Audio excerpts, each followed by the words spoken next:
Hello बच्चों, let's start this question. So this question says the radii of planets are respectively R1 and R2 and their densities are ρ1 and ρ2.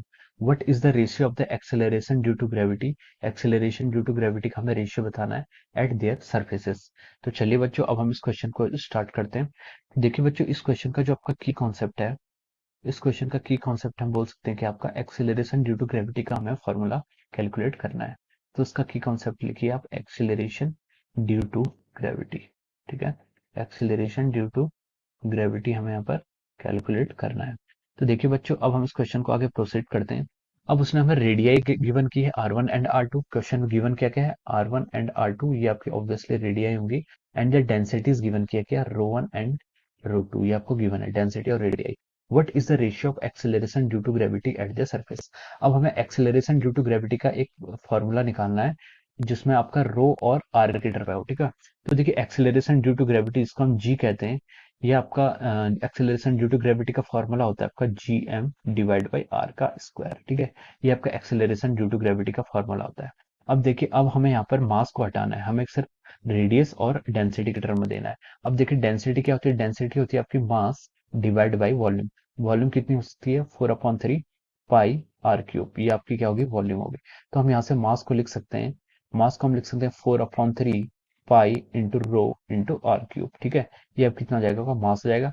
और make it equation number 2 मान लीजिए, इसको equation number 2 मान लीजिए और इसको equation number 1 assume कर लीजिए. ठीक है, अब देखिए इक्वेशन नंबर 2 से मैं वैल्यू को इक्वेशन नंबर 1 पर पुट करूंगा. तो देखिए ये आ जाएगा G is equal to G by R square, capital G by R square into mass.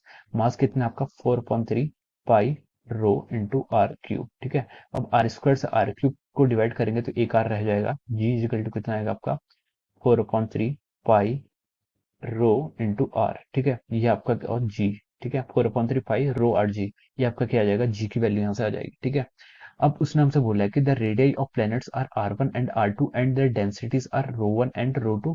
What is the ratio of their acceleration due to gravity at the surface. Surface को बताना है. तो देखिए जीवन मान लेते हैं हम, किसके जीवन, आपकी जो एक्सेलरेशन ड्यू टू ग्रेविटी वो प्लेनेट 1 के करस्पॉन्डिंग है, उसको हम लिख सकते हैं 4/3 पाई. उसकी डेंसिटी आपको ρ1 क्वेश्चन गिवन है, रेडियस आपको R1 है, और जी तो आपका यूनिवर्सल कांस्टेंट है. सिमिलरली डिवाइड बाई आप G2 कर लीजिए, रेशियो आपको बताना है. इसको हम लिख सकते हैं 4/3 पाई, ये आपका कांस्टेंट है. डेंसिटी सेकंड प्लेनेट की ρ2 है, उसके रेडियस R2 है, और जी आपका फिर से कांस्टेंट है. तो देखिए जी से जी आप कैंसिल कर लीजिए, 4/3 पाई से 4/3 पाई कैंसिल कर लीजिए.